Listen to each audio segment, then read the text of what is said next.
Warna news Marathi, त्यास विश्वासार्ह बातमीचा. बोरपाडळे तालुका पन्हाळा येथील विद्यामंदिर बोरपाडळे या शाळेत जीवन साफल्य सोसायटीचे अध्यक्ष, शाळेचे माजी विद्यार्थी श्री जयसिंग देवकर यांच्या सहयोगाने सर्व विद्यार्थ्यांना परीक्षा काळात आवश्यक असणारे लेखन पॅड व पेन वाटप करण्यात आले.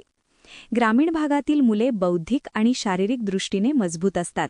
त्यांना योग्य मार्गदर्शन आणि साधनांची उपलब्धता लाभली की यशाची शिखरे ही मुले सहज गाठतात. प्रत्येक मुलाला शिक्षणाची संधी मिळाली पाहिजे. शिक्षणाच्या प्रवाहात राहून मुलांचा सर्वांगीण विकास साधण्यासाठी ही संस्था सेवाभावी वृत्तीने करत असलेल्या कार्याची माहिती श्री देवकर यांनी दिली.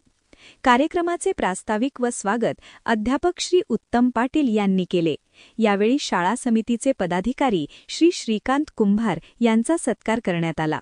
कार्यक्रमासाठी श्रीमती नंदिनी बर्गे, श्री संजय पाटील, सौ स्वाती लोहार, सौ कल्पना सनगर, श्री दीपक भोसले, माणिक जाधव, आनंदा रन्नवरे आदी उपस्थित होते.